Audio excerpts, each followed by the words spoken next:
Hi guys, it's Andre and welcome back to my channel, Shades of Drei.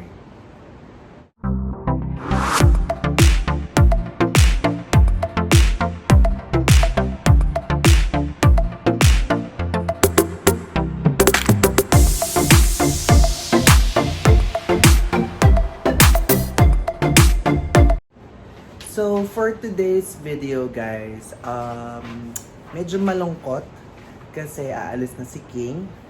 So tutulungan natin siyang mag-empake and bukas kasi alis niya ng 7 AM.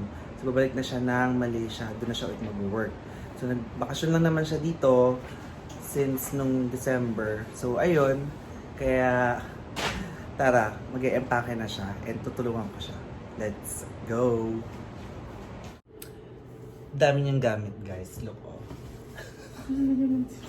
Dami niyang gamit. Ayan. Kaya, tara, tulungan na natin siya.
Many hours later.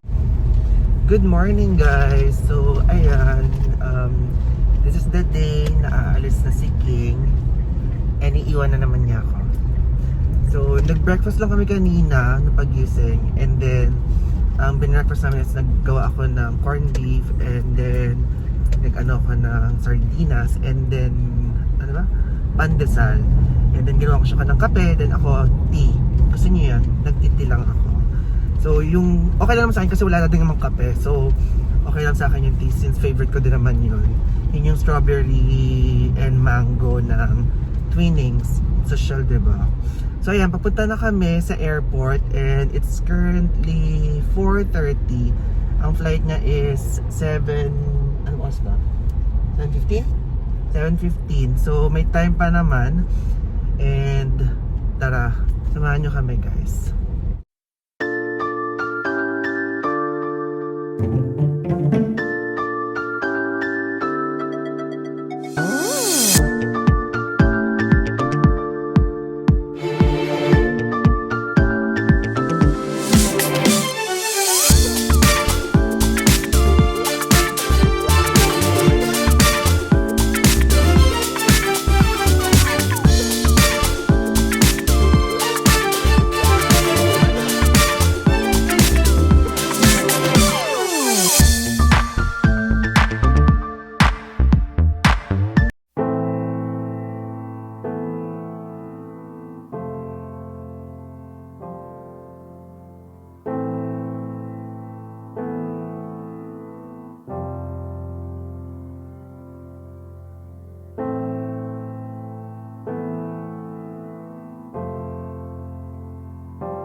So, ayan guys, nakapasok na si King dun sa airport and currently nandito ako sa parkingan.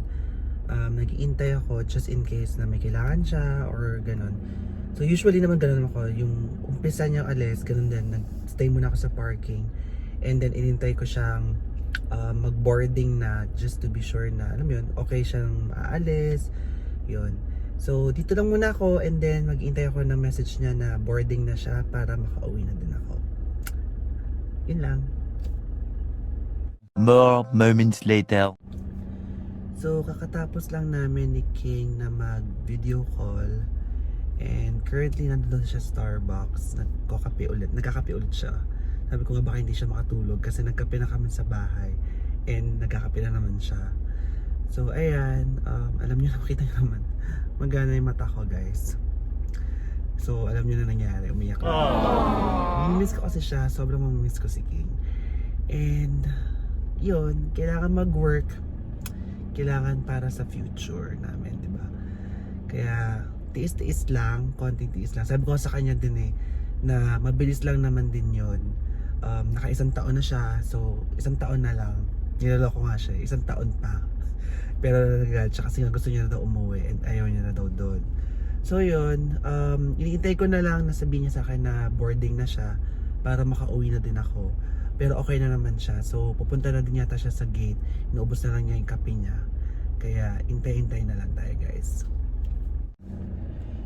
So, nag-message na sa akin si King and boarding na daw sila. Kaya, ayun, pwede na ako umuwi and alam ko namang safe siya. So, King, have a safe trip and alam ko naman na pagdating mo doon, masarap pa rin buhay mo kasi nga magka-quarantine ka pa din doon sa hotel. Part kasi yan, guys, na kailangan mag-quarantine din doon for 14 days yata yun. So yun, pauwi na ako and update ko na lang kayo mamaya, guys, pag uwi ko. Bye, guys!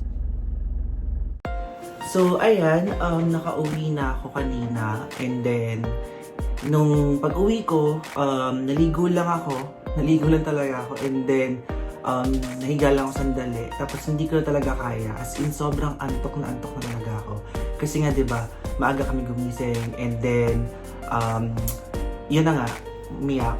Tapos pag umiyak kasi ako, pagod na ako na. As in talagang bumabagsak yung mata ko. As in ang bigat-bigat na mata ko. Kaya nakatulog ako agad. And then hindi na ako nakapag-breakfast. So pagising ko, ayun, gabi na. So nag-dinner na lang ako. And then nag-update na rin sa akin si King na nandun na siya sa Malaysia. And nandun na siya sa hotel. Napag-stayan niya for quarantine ng 7 days. And then after nun is-swab siya. And then, yun, pag wala naman, pag negative naman, so babalik na siya dun sa condo niya, na pinagstayan niya talaga. So, yun, actually, nung pagdating ko dun sa parkingan, pagkatid ko kay King, sabi naman sa akin ni King is, umuwi na din daw ako. Kasi nga daw, maaga kami gumising, para daw makapagpahinga ako agad. Kaso kasi hindi talaga ako umuwi.